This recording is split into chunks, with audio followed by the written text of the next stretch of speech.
Great picture, George. I'm glad you enjoyed it. What's up, man? How are you? Hey, good to see you again, bro. Yeah, nice to see you. I sat down and started writing the article, and then like in the middle of it, I don't write it all at once. Yeah, for sure. Your second video came out. I was like, "Fuck this shit, dude! I just can't write it. I just can't write just about that one song." And I had to follow it up, man. Oh, that's awesome, man. That's awesome. We're gonna make you the cover of our June issue, dude. I was told, and I was kind of stunned. I was surprised. I appreciate the hell out of it. No problem. And dude, it's bro. I saw your third. I'm not sure if you're aware of that. I got a sneak peek of it. The third video? Yeah. No shit. What'd you think? All right. I guess my first question, I loved it. Okay, and awesome. I think this really speaks to me. Like the trilogy speaks to me. That's awesome, man. Is that your wife? Yeah. Or it's supposed to be your wife, or no, that's my real wife. Well, when she found out I was going to do it, there was going to be a girl in it, she said no. If it's going to be anybody, yeah, she is like, it's going to be me. And I was like, you never done nothing like this before. So the only way to do it was with her, and she did a really good job. She did a fantastic job. I was kind of surprised. And all right, so this is what my takeaways from it, right?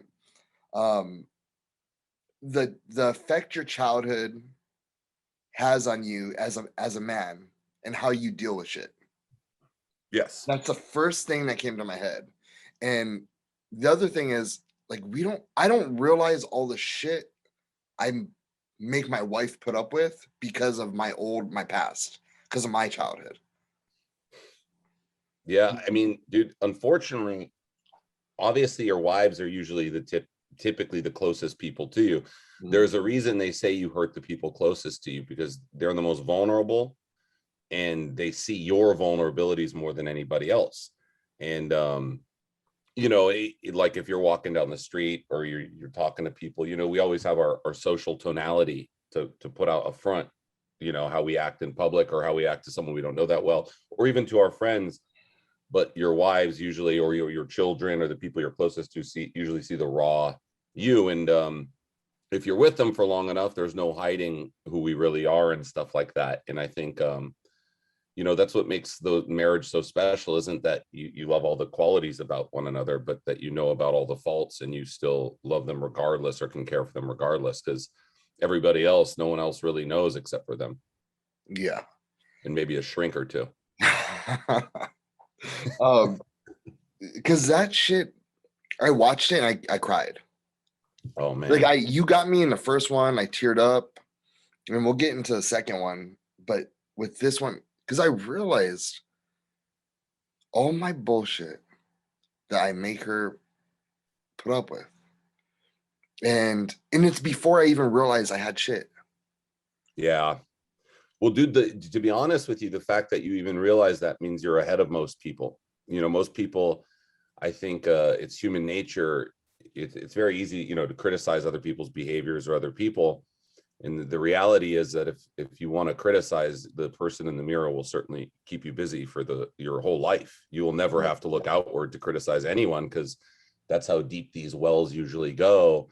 But it's the easy way to point out other people's faults instead of looking in the mirror or looking, instead of introspecting. So if you're even on that path, this has always been my theory, you're already way ahead of everybody else, because most people can't even criticize themselves in any way, or accept that that there's anything wrong with them, or it's always someone else, you know what I mean? Or it's always some external situation, when in reality, if you fix your own mental pictures, or how your perceptions, I guess, would be more on point, 99% of your problems would fade away.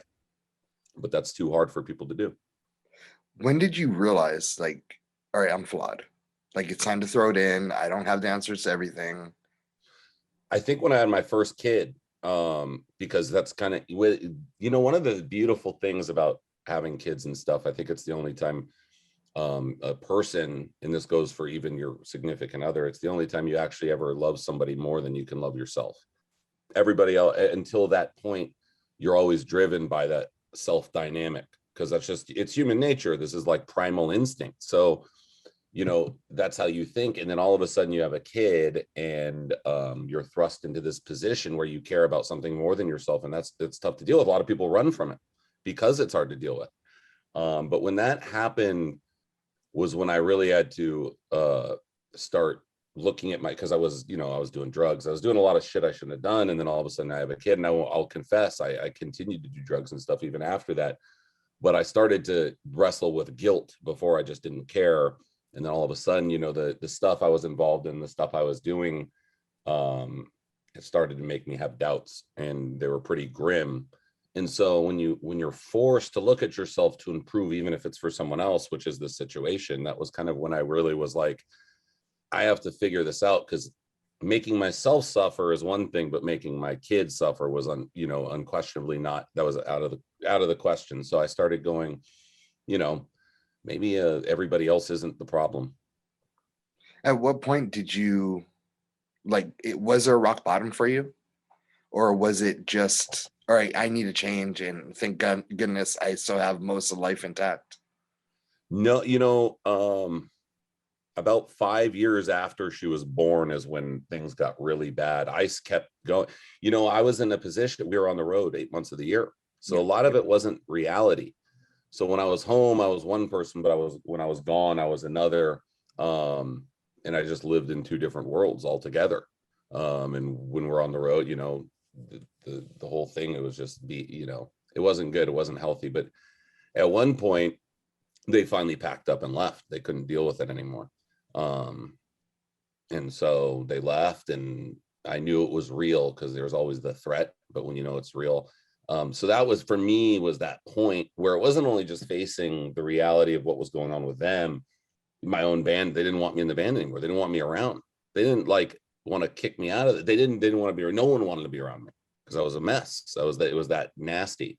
But when they left, that's when I knew my cover was kind of blown, and I went through a long and like rigorous process of just trying to discover what it was, not for anybody else, but for myself, and where these things come from. And to me, all those things it's a lifelong endeavor, because it never ends. That's why I named the record The Abyss, is because it doesn't stop. So once you start looking inward for the answers, you're far more likely to find them than anywhere up in the sky or anywhere else. And we're very complex creatures. So the twists and turns never end, and the ego, it's impossible to kill. So you always have that primal instinct, like you're back in the jungle and you want to search yourself or whatever, in all kinds of situations in life. So you have a lot of this heart versus mind scenario. But, you know, to me, it's just one of those things you have to watch constantly. You have to watch, you have to be, Eckhart Tolle is a writer I really like. He wrote this very well-known book called The Power of Now. And he said, you have to watch the watcher. So you're observing all these things. You have to watch what you're interpreting from it all the time. You have to interpret what, because normally it goes from your perceptions to the mind. You have to have an intermediary in between those two things, because typically our perceptions are wrong. Oh, that person's doing something wrong to me, or this is happening to me, and all the, you know, the victimization process and all these things. So we have to watch the watcher. We have to observe ourselves constantly. And that's something that goes on forever. Yeah. So what's the process of the comeback for you, like spiritually and mentally? Well, the first thing I had to do was sober up. So I I moved back in with my mom, of course. That's what everybody has to do. Because, you know, I didn't really have a support system left. I had fucked it up with everybody. So, you know, like everybody knows that your mom's probably the only person who's ever always going to be there, regardless of what you do. I mean, you see people getting convicted of murder and the mom's still there with the kid, you know, like they have your back. So I moved back in with her, and I, you know, slowly clean up. I quit doing drugs. That was tough. And then I stopped drinking for a year. That was my mark. I wasn't going to do anything for a year. I wasn't going to, you know, no girls, no nothing, no anything. and I made it and I got through it. And, the process, it's tough because, typically if you live that way, drinking and drugging and all that stuff become the answer to all your problems. They're the cause of your problems as well, but they're also the answer. And thus the dwindling spiral most people go on. So trying to find answers outside of inebriation or just something to make you feel good right away, or snap you out of it. You have to find long-term answers. And for me, I kind of went, I'm a big fan of literature, and that was kind of, I hadn't read in so long because I was too fucked up most of the time. And I started going back to some of the things I remember helping me when I was a kid. Some of the books I liked, like Herman Hesse as a writer, I really like. He wrote a book called Siddhartha that I remember I was going through a tough time when I was 19 or so, and it helped me. So I was like, I'm gonna start reading. I started reading again. I kind of got back to the basics. I stopped hanging out. Obviously, I had to tell a gang of people like, hey man, I can't kick it with you anymore and stuff. And there's people who are pissed off. And it's funny because I still don't talk to them this day. But when you hang out with those kind of people, when you go out of agreement with it, it shines the light on what they're doing. And people don't like that.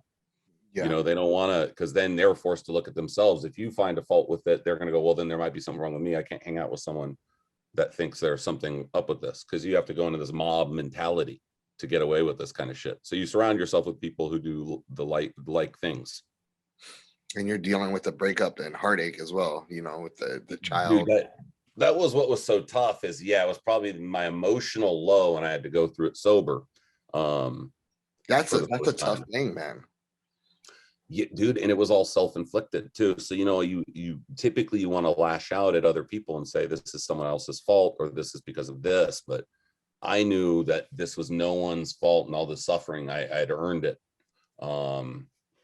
So I just went through it. I just took it and climbed out of it, little bit by little bit by little bit. Yeah, I started doing things. I read an interview with Trent Reznor once where he went sober because he was talking about how he was buff. And someone said something like, oh, you're all meathead or something to him now. And he's like, dude, he started going to the gym because he stopped doing heroin and stuff. And he said it helped him get out his aggressions and like that angst that makes you want to do those things. He said it helped with it. And I had read that years prior, but I kept it. I don't know, it popped in my mind. So I was like, okay, well, maybe I'll go start lifting some weights and get physically active, because my body was like torn to shit anyway.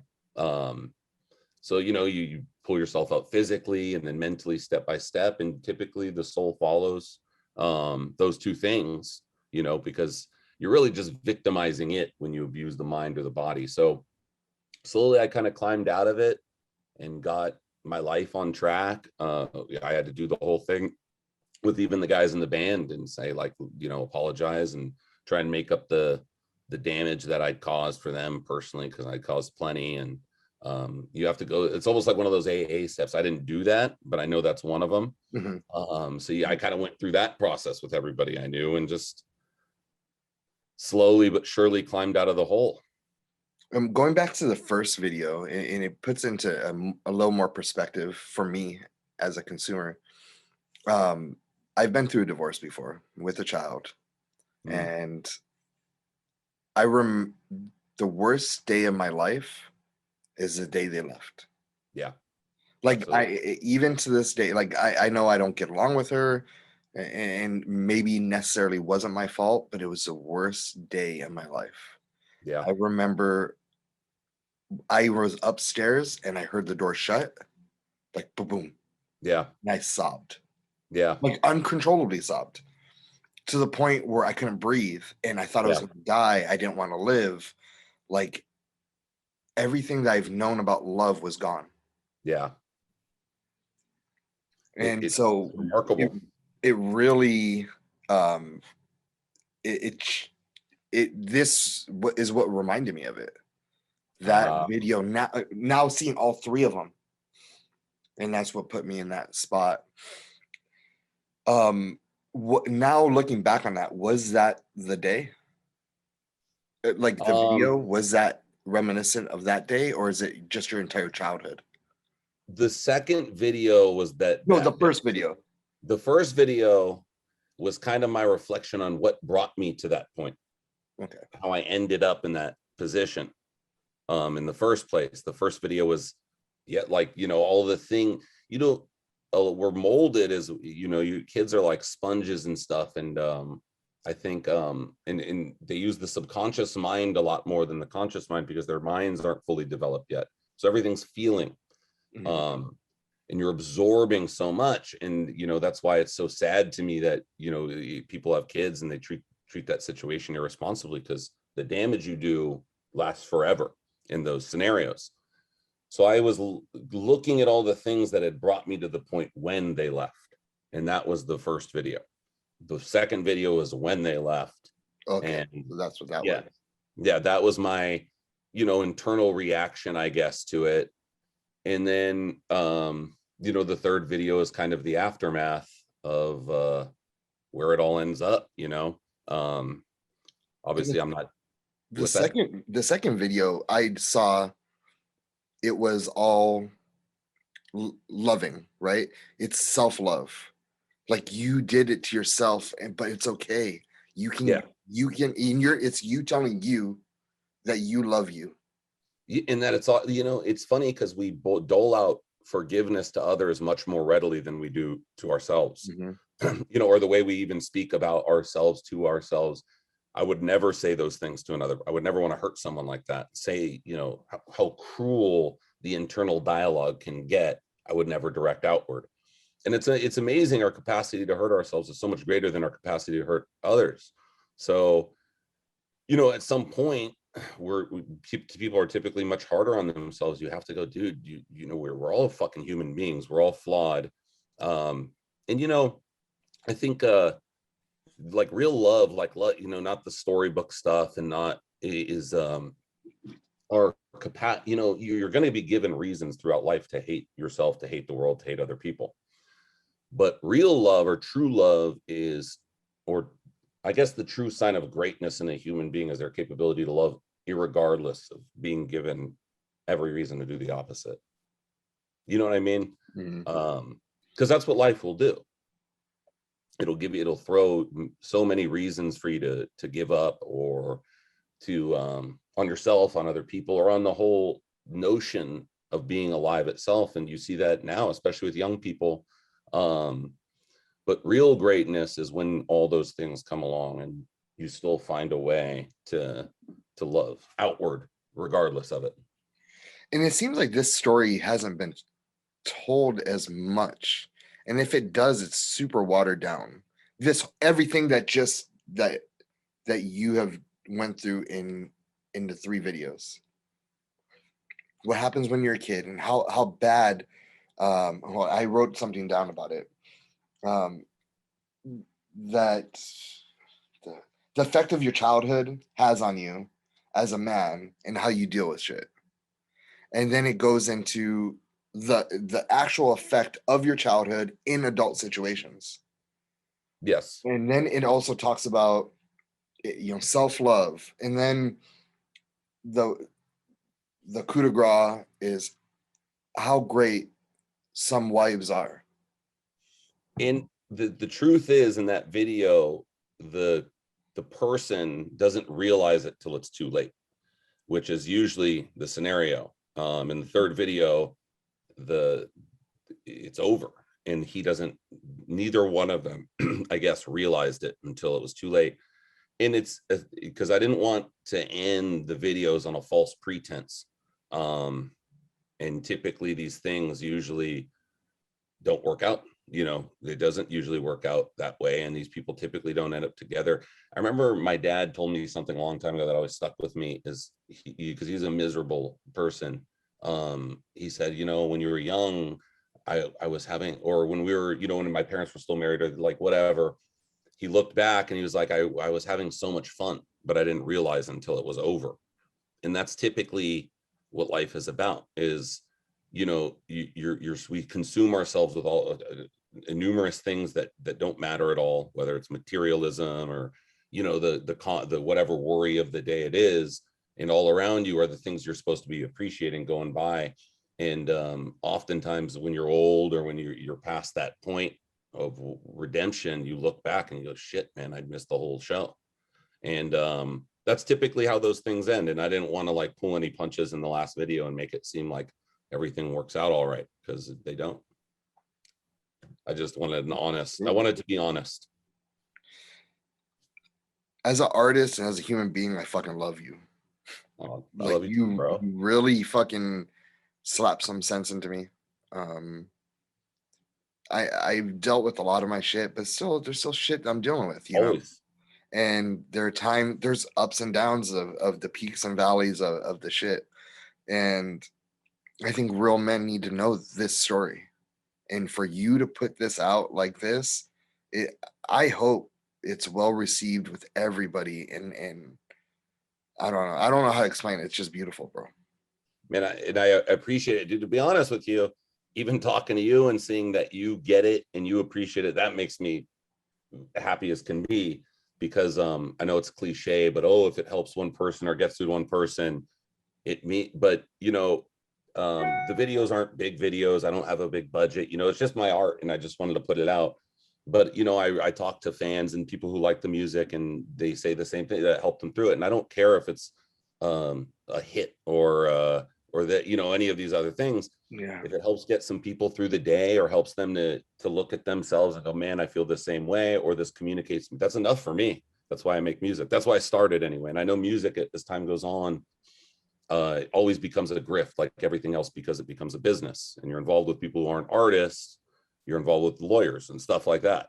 So eventually it always turns into that. But one of the things that I love about the side project that I have is it has nothing to do with any of that. It doesn't even do enough for anybody else to care to try and grift off of it. So it's just me and the people who hear it, and that it's cool to have that direct line of communication. And you know, I guess knowing that other people think and feel this, because it is, you know, it's kind of putting yourself out there, I guess, and to have a response like that. That's why I remember when I was young, that was all that mattered to me as far as music went. And it's cool to kind of go back to that feeling of all the bullshit and record sales, chart positions, and all these other things that we think about, like I was saying, that don't matter. This is the stuff that matters. So it means the world to me. Coping mechanisms now. I mean, do you still feel yourself like for me, it's a temper thing, right? So if I feel like I'm uncontrol or not in control of a situation, I get worked up. Like, Yeah. um, so what I do for that is maybe meditate or take some time to Mhm. myself. Is there still coping mechanisms that you use, and do you Yeah. still feel the past touching your shoulder? Dude, I have a firm belief that it never goes away. You don't just become better or okay or healed. I think it's more along the lines that you become okay with it being there, you know, and that isn't something that goes away. I like when I have the same system. If I start getting like, I just take a walk, you know, because I feel like one of the reasons you're getting that way is because you're introverting, you're starting to get like, you're grinding your own teeth. And if you go out and you look around, typically you can extrovert, you can see, you know, get outside of your own head a little bit. Mhm. But yeah, dude, yeah, I mean, that stuff never goes away. And like, I know there's some like Buddhist somewhere who would disagree and he found like peace, but I don't know any. Um, I think you don't find peace, you just become okay, and you learn how to tolerate being at war, is more the way I would put it. Um, and that's what life is. Life is a push and pull. It's always going to be a struggle. Um, but you learn how to fight back against yourself. You learn, you know, because you are that you are your own worst enemy. No one's going to hurt you the way you can hurt yourself. No one has that much power over you that you have over yourself. So you introduce me to someone who's fully conquered themselves, it'll be the first time I ever met one. So that war is always being waged, and you just have to watch the watcher. um and you know, do the hard things. The easy things are always the wrong way, from my experience. That's what ends you up a drunk in jail and all these other things, because you took the easy way out, or you end up dead. I know plenty of people that ended up dead taking the easy way out. So take the hard road, take the uphill road, and put up a fight. You said something, and this is sort of a little bit off topic, but you had said something about when you're a child, you're more on feelings because your brain isn't fully developed. Yes. That sort of rings true with me. I was just speaking with my son, And I was like, it's gonna be some bullshit, okay? So don't Okay. make fun of me, or No, I won't. I won't. don't let me ruin, you know, our two interviews on some bullshit. Of course But not. I was telling him that when you're younger, you have a special power inside of you. I'm not sure exactly what it is, but when I was younger, I was able to sense things. Hmm. My sensibility, my ability to read people, um, my ability to sense like if there is a ghost or something around. Yeah. No, I I'm know not even exactly sure what if you it mean. was a real ghost or, but there's something special that you have, and that I didn't realize it like until this moment.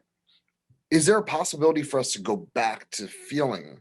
Because it seems like we're more interacted, we love each other more when it's less of this, more of this. And that's why a child is so open to love anyone. Yeah, and it's funny because I've always thought about that. We're the ones teaching kids. We're the ones who set an example to kids when in fact it should be the opposite. Yes. It's Okay. All right. So absolutely. we feel the Yeah. same way. All Oh right. yeah, no. I take my little daughter, she's one, out in the morning every day to the front lawn, and she runs around in the grass, and like everything is so new to her. And like she's in heaven. And like if the breeze blows, she laughs. If she hears a bird, she thinks it's the coolest thing in the world. They have this innocence. And it's interesting. I think a lot of this has to do with fear and worry and anxieties, because human beings are only born with two natural fears, and one is of falling and one is of noise, and it's just for survival. Any other fear over time is developed by your peer, taught to you by your parents or your priest, or your TV shows or whatever. Everything else is developed. So kids, everything is nothing. There's no threat. As an adult, you walk out and every other person might be a threat to you, and that's how we look at the world.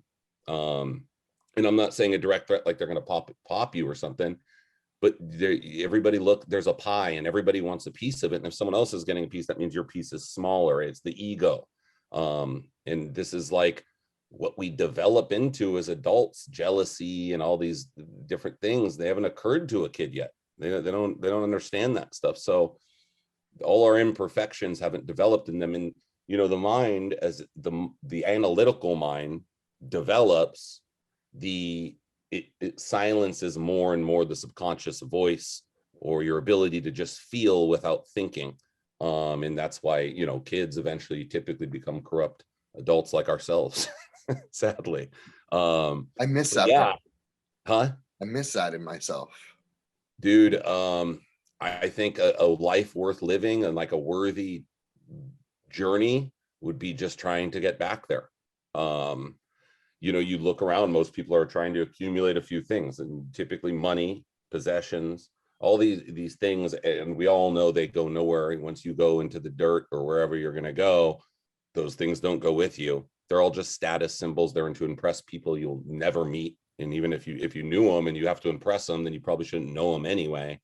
So we're just rats in the race. And they realized, like, dude, it's right in front of you. All the beauty you could ever want is right in front of you. And whether you like going on walks and seeing the forest, the beach. I love going to the ocean. The ocean's like a vortex for me, where there's just like, I feel like a kid there. That's probably the one place that I And feel, somewhere, every time I step foot in the ocean or the breeze that hits me, yeah, it's like it lightens my soul or my yeah, heart. yeah. And dude, when you find things like that and things that make you feel childlike or light, then keep them close, and go more, do whatever it is that makes you happy or feel childlike. Like when I play guitar, it's one of the only times I zone out, where I'm like so into it that I stop thinking finally. Anything that can alter this thing from spinning, when you find something that freezes it and you're just there and nowhere else, not in the past, not in the future, that's probably what you're supposed to be doing with your time, because everything else is just needless bullshit. You're an amazing storyteller. Um, I would have to. I don't think I could live um, without knowing that there might be another album of yours coming out or more art from you specifically. Do you have any plans? Do you have any other stories that you were maybe looking to Well, tell? that's the beauty of the whole thing. Like I said, it never ends. And what I wrote about was just kind of a small glimpse of scratching the surface. And I'll always write music because that's kind of like what gets me through the day, what I like to do. And hopefully I find a way to get it out and all those things and stuff. And the timing's right. But yeah, I'll put out more music one way or the other, and hopefully sooner rather than later. I know this album hasn't come out yet, but I've already been working on new stuff. And dude, it's cool, man. There's a lot of bad things in the world, but one of the beautiful things about it is music. And I've always thought that, like, you can have when you go overseas, for instance. This is probably where I see it most. And a lot of these people, they don't speak English, and obviously music's, but they feel it. So they may not even completely understand the context behind everything, but they feel it. In, like, music is one of those few things that you can communicate to someone that you can't speak the language with. And they say math is the universal language, and I understand that. But really it's music, because you can be in a room who loves a band like you do and not have anything else in common and feel like you're brothers and sisters and stuff. Music brings people together. So I'm very fortunate in that sense that I found that. And I mean, I can't name one thing that's gotten me through the hard times as much as music has. I have one last question, Of course. non-music related. Are you really a Raiders fan? Yeah, I am a Raiders fan. I'm a little, Did you I'm watch the old draft? school. I'm from LA, so it's already annoying. And then the Gruden hiring, like, I thought that was more of a status symbol hiring. Like, I don't get, like, there's a lot of greater. He was a great announcer, I really was, but his record was shoddy. They give him $10 million a year in complete control, and I was kind of like, what? I get why you give that to the Belichicks of the world, but I just did not understand it. And I don't think as long as he's there, they're going to build like a championship team or anything. I think they'll always be pretty good. I just didn't get it. So it's just a typical Raiders move. Last night, the Weatherby. Oh, no, I meant in general. The Oh, draft didn't the bother me. I Gruden mean, like, Gruden thing. the Groot just, I don't know why this guy's running all your football operations. Like, what, he had like 2 winning seasons in his career before. And granted, he won the Super Bowl with Tampa Bay, right? I Yeah, think. Yeah, but Tony Dungy created that team. exactly. And Dungy, and so, like, what has John Gruden done to warrant $10 million a year in running everything, running the whole show? Like I said, a Belichick, I get it. A Bill Parcells, I get it. But they have a track record of massive levels of success, and John Gruden doesn't. So I'm like, that just irritated me. I thought there was better coaches available that you didn't have to spend that kind of money on, and you didn't have to give complete.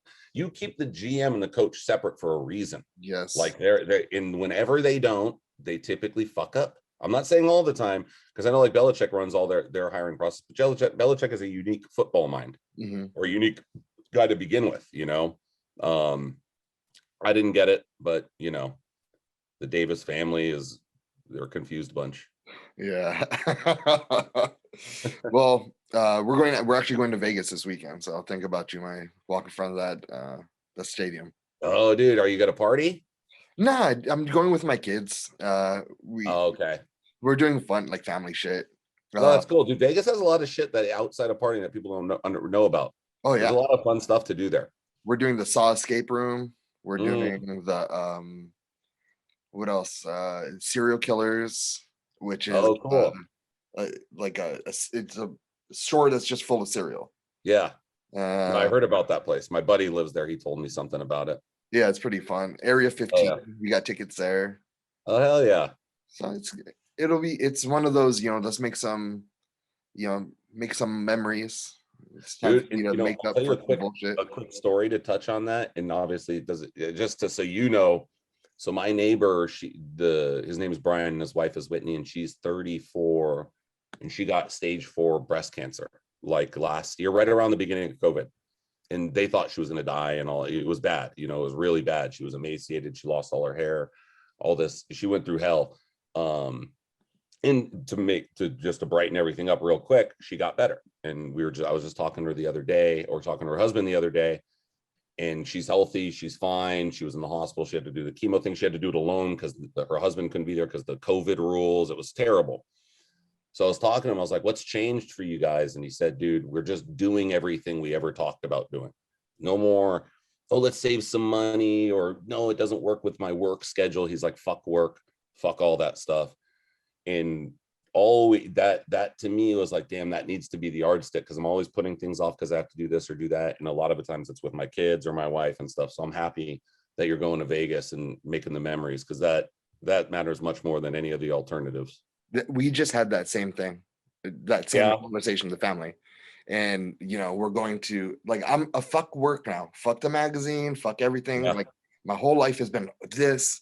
And we're going to, in June, we're going to Disney World. In July, I'm taking my son to Buffalo Bills training camp. We're Buffalo Bill fans. Oh, hell yeah. And then, we're going to Catalina. We're going to spend a couple of days out there in September. So there you go. Dude, that's the stuff. In honesty, that's what you take with you. None of the other shit will matter, and you'll regret it, dude. I know a lot of guys with a lot of money filled with nothing but regret that they missed everything else. They got, what's that money going to do now? Now their kids are grown up and gone. Yeah, exactly. You know what I mean? Quit waiting. Hey, it's a piece of heaven. You need to look at that. And when your kids are growing up, that is heaven, as heaven on earth. Yep. And you better treat it like it. Yes. All right, man. Well, have a wonderful weekend, brother. Thank you. Thank you so much for everything. And I look forward to showing you the cover, man.